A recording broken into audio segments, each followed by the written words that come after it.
आऊज़ुबिल्लाहिमिनश्शैतानिर्रजीम बिस्मिल्लाहिर्रहमानिर्रहीम। Dear students, अस्सलाम वालेकुम। बेटा क्या हाल है आपकी? उम्मीद करता हूँ आप खैर वाफियत से होगे। बेटा 10th क्लास का चैप्टर 10 हो चुका है। हमने उसकी एक्सरसाइज कर ली और लॉन्ग क्वेश्चंस नोट्स उसके बना लिए। अब अभी वो आपका कंप्लीट नहीं हुआ। न्यूमेरिकल्स तो मैंने आपको खुद कहना, न्यूमेरिकल्स के अलावा भी कंप्लीट नहीं हुआ। मैंने आपको बेटा एक चैप्टर ना हर लिहाज से करवाना है जी। अब आपके उसके ना मैंने कुछ एक्स्ट्रा शॉर्ट क्वेश्चंस आपको करवाने हैं। दो शॉर्ट क्वेश्चंस जो से हैं वो थोड़े हैं इजी हैं। वो आपके बुक पे कहीं नहीं मेंशन। वो बोर्ड वाले ने अपने पास से चबली मार के दी थी, लेकिन इजी दिए थे। अब जी आपके हैं जो भी आपका ब्लू बॉक्स है, blue box, each blue box is a separate short question और मल्टीपल चॉइस क्वेश्चन। ये बात अपने आप गाटे से बांध ले। गाटा कहते हैं गले को। पहले वो तो जो दो शॉर्ट क्वेश्चन है ना एक्स्ट्रा, वो देखते हैं। 2014 Lahore board.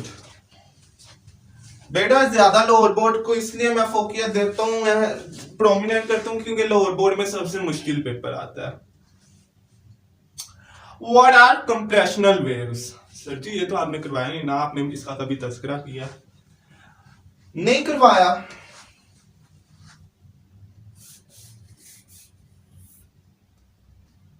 What is compression? इसका करवाया। कंप्रेशन की वजह से जो वेव्स होती हैं उनको क्या कहते हैं? सर जी उनको तो लॉन्गिट्यूडनल वेव्स कहते हैं। तो अगर उनको लॉन्गिट्यूडनल वेव्स कहते हैं तो उनको फिर कंप्रेशनल वेव्स भी कहते हैं। As non mechanical wave is another name for electromagnetic waves, similarly compressional waves is another name for longitudinal wave. So आपको कंप्रेशनल वेव्स पूछें या लॉन्गिट्यूडनल वेव्स पूछें, आपने एक ही डेफिनेशन लिखनी और एग्जांपल्स दे देनी और डायग्राम बना देनी। पहला शॉर्ट क्वेश्चन क्लियर। यहाँ पे ना इतनी बातें नहीं, इतनी बातें होनी है, वो तरीरे नहीं छुपवानी मैंने, वो आपको मैंने पीछे करवा दिया। बस आपको बता दूंगा कि इस वीडियो में क्या है। ये जब मैंने आपको टाइप्स ऑफ मैकेनिकल वेव कराया, किसी ने डेफिनेशन नहीं की उधर करे, अगर आपने तब भी नहीं की तो आपके पास आपकी बुक है, बुक पे आपने टाइप्स ऑफ मैकेनिकल वेव वाला टॉपिक खोले, उधर आपके ब्लू बॉक्स में मेंशन है। और इसकी एग्जांपल आपके बुक पे प्रोमिनेंट करके नहीं दी हुई है, मैंने अपनी वीडियो पे बताई हुई है, वहां से आपने करने 2 नंबर आपको तो मिलेंगे। हमारा क्वेश्चन 1 हो गया जी। ठीक है जी। क्वेश्चन 2 जी बेटा ये करवाया हुआ है यार आपको मैंने। Give example of a wave in which medium is required for transfer of wave energy. Common 3 example क्या होता है? कुछ लोग बोलते हैं, कुछ लोग भौंकते हैं, आवाज ट्रांसफर हो रही है। बोल तो आप रहे हैं, सुनाई आपको क्यों दे रही है आपकी आवाज? Due to air. हवा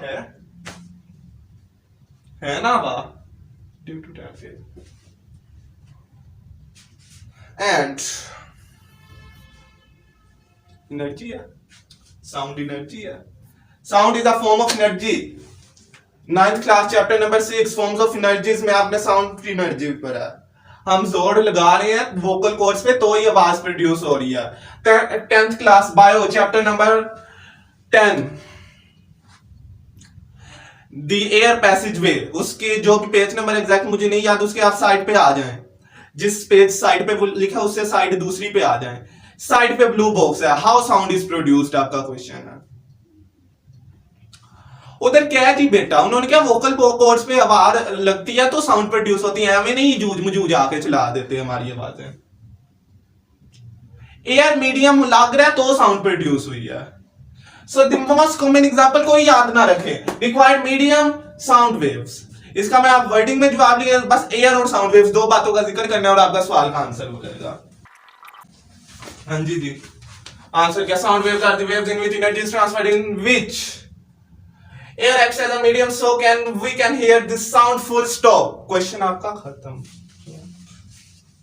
क्या है जी बेटा इसमें? कुछ नहीं, वही बातें। साउंड वेव्स हमें पता है मैकेनिकल वेव्स होते हैं, मैकेनिकल वेव्स में तो हमें एनर्जी ट्रांसफर के लिए मीडियम की जरूरत होती है ना। एयर मीडियम के तौर पे एक्ट कर रही है जी, तो हम साउंड हियर कर सकते हैं। नहीं, आपको ये नहीं पसंद ना करें आप, वाटर वेव्स एवं तो नहीं ना प्रोड्यूस होती, एनर्जी होती है पानी में, एनर्जी आती है तो ही लहरें बनती हैं जी। क्यों? तो मीडियम क्यों कौन सा इसमें यूज हो रहा है जी? पानी, वाटर, ओशन, सी, लेक्स, वाटर, सोल्टी हो या जो भी हो, वाटर है मेन, मीडियम वाटर यूज हो रहा है। क्लियर हुआ होगा आपको? दो एग्जांपल्स मैंने आपको दे दिए हैं जी। होप सो इतना आपको क्लियर हुआ होगा। ये दो क्वेश्चन हमारे हो गए हैं जी। अब बेटा open your books page number 3। Page number 3 का जो फर्स्ट ब्लू बॉक्स है जिसके ऊपर उन्होंने काइनेटिक एनर्जी और पोटेंशियल एनर्जी का रिलेशन बयान किया हुआ है जी। उस रिलेशन में उन्होंने क्या बताया हुआ है हमें बेटा? उन्होंने कहा है कि दोनों काइनेटिक एनर्जी और पोटेंशियल एनर्जी कभी सेम नहीं होती। अगर काइनेटिक एनर्जी बढ़ेगी तो पोटेंशियल एनर्जी कम होगी, पोटेंशियल एनर्जी बढ़ेगी काइनेटिक एनर्जी कम होगी। ये एनर्जी कंजर्वेशन आपको मैंने करवाया, बकायदा वीडियो बनाई थी इस पे। ये वही है। काइनेटिक एनर्जी का मल्टीपल चॉइस पूछ ले या शॉर्ट क्वेश्चन पूछ ले, आपको आएगा। आप मैंने करवा दिया आपको। क्वेश्चन 3 हमारा सॉर्ट आउट हो गया। Question 4 book page number 3 second blue box.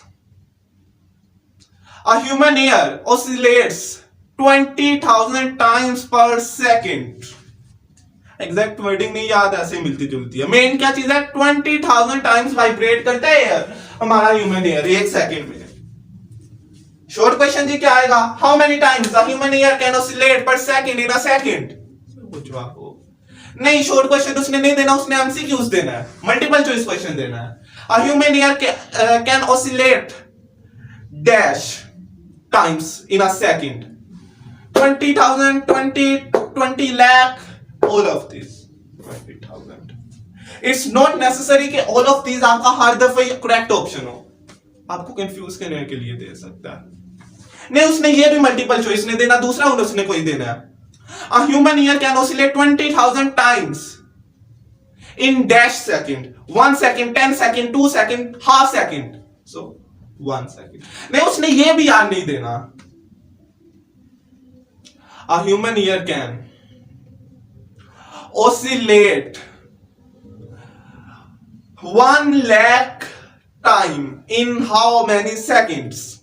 1 second, 2 second, 3 second, 5 second, so our correct option is 5 जी। कैसे हमें मालूम हुआ है? देखिए 20,000 टाइम्स वो कितनी देर में ऑसिलेट करता है? 1 सेकंड में। सो 5 सेकंड, 1 को 5 से 20,000 को 5 से मल्टीप्लाई किया तो हमारे पास 1 लाख आ गया जी। इसी तरह इधर 5 से किया, इधर भी 1 को 5 से किया, अगर 5 सेकंड वही है हमारा आंसर।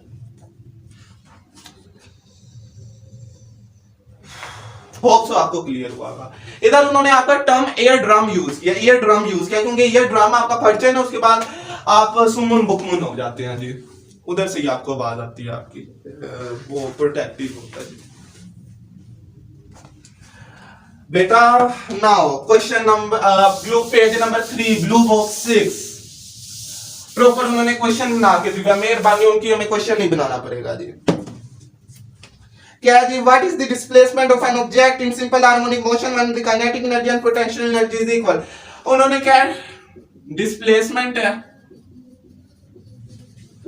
काइनेटिक एनर्जी और पोटेंशियल एनर्जी जी इक्वल है।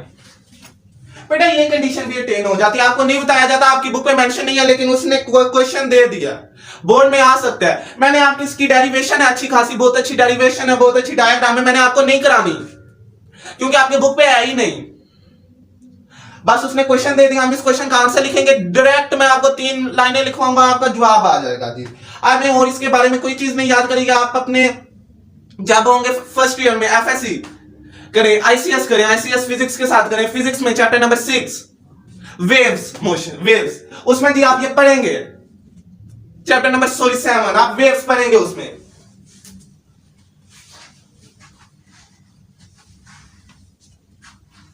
आपको ये डिराइव करवाएंगे। फिलहाल मैं इसका आंसर लिख लूं जी, सिंपल कोई वर्डिंग नहीं, आंसर भी कोई नहीं है इसका, बस ये है कि एम्पलीट्यूड जो होता है उसके 70% होता है दी एंड, आगे हमने कुछ नहीं करना। ये जी आपने अपने क्वेश्चन का जवाब लिखना, कोई मुश्किल चीज नहीं है, आपने बस याद करना है, रट्टा थोड़ा सा तो मार लेंगे ना। यहां तक बेटा मैंने आपका क्वेश्चन लिखा है, बस ये आपने रटा माना है 0.7 टाइम्स 70%। आपको मल्टीपल चॉइस में पूछ सकता है अगर उसने शॉर्ट में ना देना हो तो। मैंने जी आपको 5 क्वेश्चंस करवा दिए हैं extra additional. Now we're going to do our question number 6, page number 4, blue box है आपका जी। When a ball is gently का मतलब है प्यार से, मोहब्बत से, आहिस्ता से, displaced from the center of the bowl प्याला, कोली, कुछ भी, it starts oscillating about the center due to force of gravity which acts as restoring force।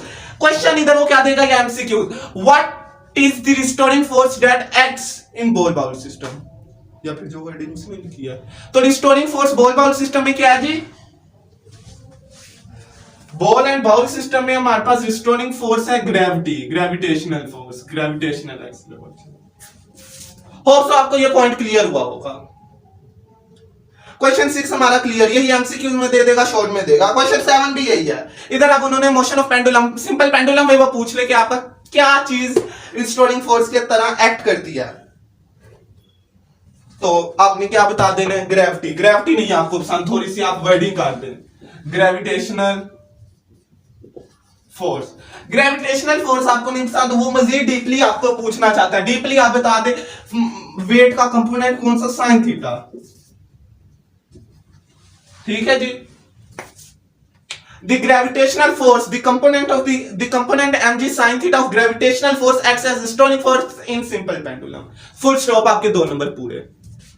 आपको बेटा 7 सवाल करवा दिए हैं, 10 आज करेंगे, बाकी जितने होंगे इंशाल्लाह नेक्स्ट वीडियो पे।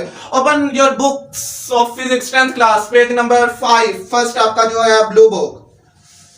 Time period of simple pendulum is the time to complete one cycle. Cycle आपको क्या बताया, यहां से लेके यहां तक revolution, vibration, it's the time period.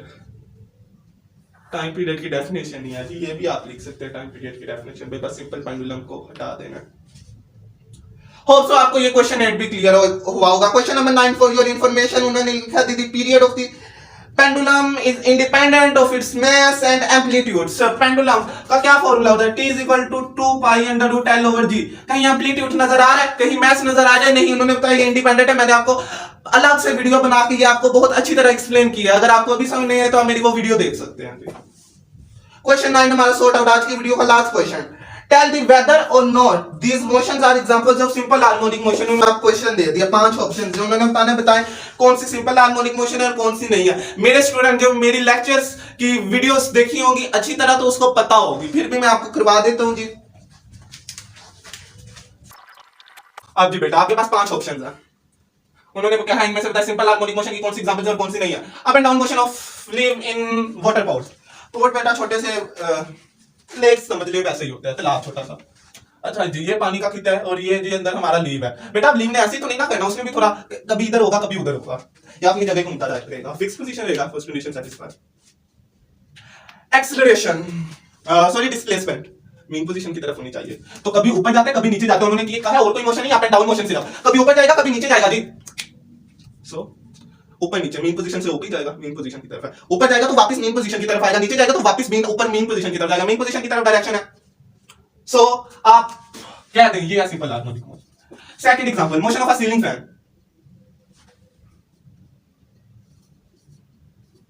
Ceiling कहते हैं छत पे लगे हुए, पंखा जी घूम रहा है, अब मीन पोजीशन की तरफ घूम रहा है, नहीं सर्कुलर मोशन है, it's not simple harmonic motion. So इसका circular motion, simple harmonic motion नहीं है जी। नाम बेटा उन्होंने दूसरे मेंशन करने के लिए नहीं किया, लेकिन आगे बोर्ड वाले बहुत मनूस बंदे होते हैं, वो पूछ सकते हैं कि सीलिंग फैन का मोशन कौन सा मोशन होता है, तो आपने बता देना circular motion. Question 3, motion of hands of clock. हाँ जी जी, ये हमारे पास घड़ी है जी। हैंड्स, ये जो होते हैं ना डंडे को हैंड्स कहते हैं, सुइयां जिसको कहते हैं। इसने ऐसे ऐसे मूव करना है, इसने भी ऐसे ऐसे मूव करना है। So it's not simple harmonic motion, it's circular motion. गोल गोल ही चक्कर काट रहे हैं ना, आगे पीछे नहीं ना जा रहे, सर्कुलर मोशन।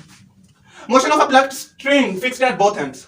स्ट्रिंग कोई भी रस्सी कह लें जी, बोथ हैंड्स पे फिक्स्ड है जी, वेव्स ऐसे ऐसे जाएंगी, ठीक है जी। या अगर कम ज्यादा हो जाए वापिस उन्होंने रहना अपनी मेन पोजीशन पे, इसी तरह स्ट्रिंग करते हैं, समझे। अच्छा आपको ना ये समझ नहीं आ रहा, स्ट्रिंग है ना, हम उसको स्ट्रिंग ना एक हम रबर ले लेते हैं जी। उसने कभी बांधो ना, करीब आके उसने वापस अपनी मेन पोजीशन पे जाके रुकना है, कम ज्यादा नहीं होना। रस्सी को भी अगर हम इकट्ठा कर दें उसने वापस अपनी मेन पोजीशन की तरफ जाके रुकना है। क्योंकि दोनों साइड से वो फिक्स है, अगर फिक्स ना होती तो ये सिंपल हार्मोनिक मोशन नहीं है, बट फिक्स है, so it's also simple harmonic motion. Moment of honey bee, 9th class, chapter number 2, types of translatory motion. आपका जहां से चैप्टर शुरू होता है उधर से चौथी साइड पे चले जाए आप. First blue box, Brownian motion की उन्होंने एग्जांपल दिया. The motion of a housefly is Brownian motion. Zigzag motion होता है उसका, कभी इधर जाती है, कभी इधर, जैसे मर्जी घूमती रहती है. तो हनी बी क्या वो मोशन शो नहीं करती? It's also a flower. Honey bee भी वही ही मोशन शो करती है, ब्राउनियन मोशन. तो इसका भी कौन सा मोशन है जी? Brownian motion. इसका भी सिंपल हार्मोनिक मोशन नहीं है. होप सो आपको क्लियर हुई होंगी चीजें. अगर नहीं चीजें क्लियर हुई तो आप मुझे नीचे कमेंट करके पूछ सकते हैं, इंशाल्लाह आपको रिप्लाई किया जाएगा. होप सो आपको वीडियो पसंद आई होगी. अगर वीडियो पसंद आई है तो लाइक करें, शेयर करें, कमेंट करें और मेरे चैनल को सब्सक्राइब करें. Thank you very much.